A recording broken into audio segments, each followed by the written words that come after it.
후견제도는 우리 제한능력자라고 얘기를 하죠.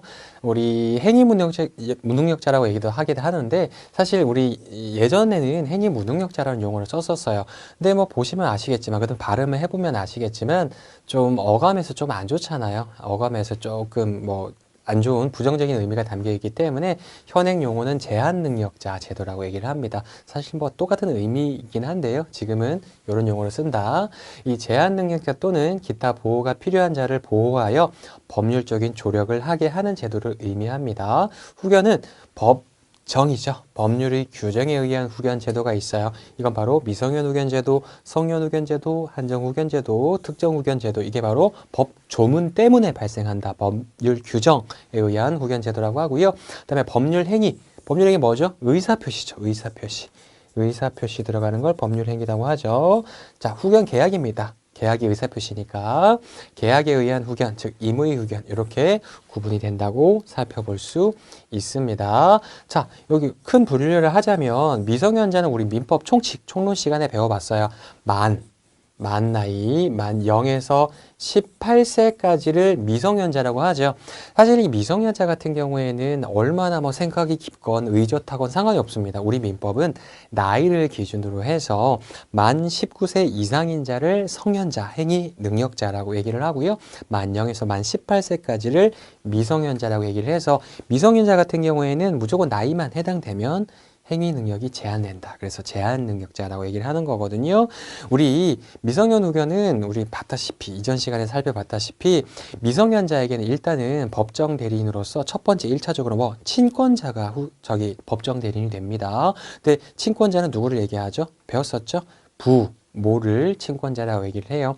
이 부모가 일반적으로 친권을 행사할 수 있는 상태라면 생존해 있고 친권을 행사할 수 있는 경우라면 문제가 없겠죠. 후견이 개시될 필요가 없어요. 하지만 생각만 해도 좀 안타깝네요. 부모가 모두 없는 미성년자라든지 안타깝죠. 그 다음에 부모가 있다고, 부 또는 모가 있다고 하더라도 부모에게 친권을 행사할 수 없는 사정이 있어요. 뭐 건강이 아주 안 좋다든지 아니면 애를 학대하거나 유기해서 즉 미성년자의 복리에 크게 반한다든지 이렇게 친권자가 있다고 하더라도 친권 행사할 수 없는 경우에는 2차적으로 누가 미성년 후견인이 바로 법정 대리인이 되는 구조입니다. 그래서 미성년 후견 제도, 그다음에 성년 후견, 한정 후견, 특정 후견, 임의 후견은 우리 성년 후견 제도의 일종이거든요. 유형이거든요. 각 네 가지 유형에 대해서 자세히 살펴볼 겁니다.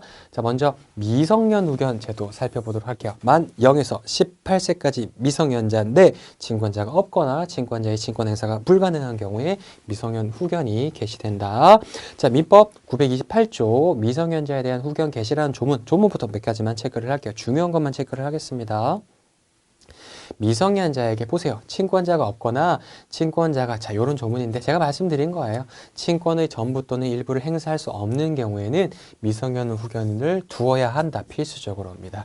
미성년자는 행위 능력이 없기 때문에 제한 능력자이기 때문에 반드시 그 미성년자를 대리할 법정 대리인을 만들어 줘야 해요. 그래서 친권자가 없거나 친권을 행사할 수 없는 경우에는 후견인을 둬서 후견인이 마치 부모와 같은 법정 대리권을 행사한다. 자, 그 다음에 민법 930조 미성년 후견인 수와 자격입니다. 자, 1항만. 자, 나머지 항들은 성년 후견 볼 거고요. 미성년 후견인 수는 한 명으로 한답니다. 그래서 미성년 후견인은 오직 1인만 될 수가 있어요. 자, 이게 비교가 되는 겁니다. 나중에 볼 성년 후견인은요, 한 명이 될 수도 있고 여러 명이 될 수도 있어요. 2명 이상이 될 수도 있는데 미성년 후견인은 반드시 한 명으로 둔다는 법에 제한이 있습니다. 자, 그 다음에 민법 931조 유언에 의한 미성년 후견인의 지정인데요. 실제 제가 조문은 체크를 하겠지만 실무적으로는 크게 자주 발생하는 건 아니에요. 볼게요. 1항 미성년자에게 친권을 행사하는 부모는 유언으로 미성년 후견인을 지정할 수 있다. 그래서 지정 후견인이라고 얘기해요. 다만 법률 행위의 대리권과 재산관리권이 없는 친권자는 그래야지 아니하다. 일반적으로 이런 권한이 있는 친권자는 유언으로 미성년 후견인을 지정할 수 있습니다.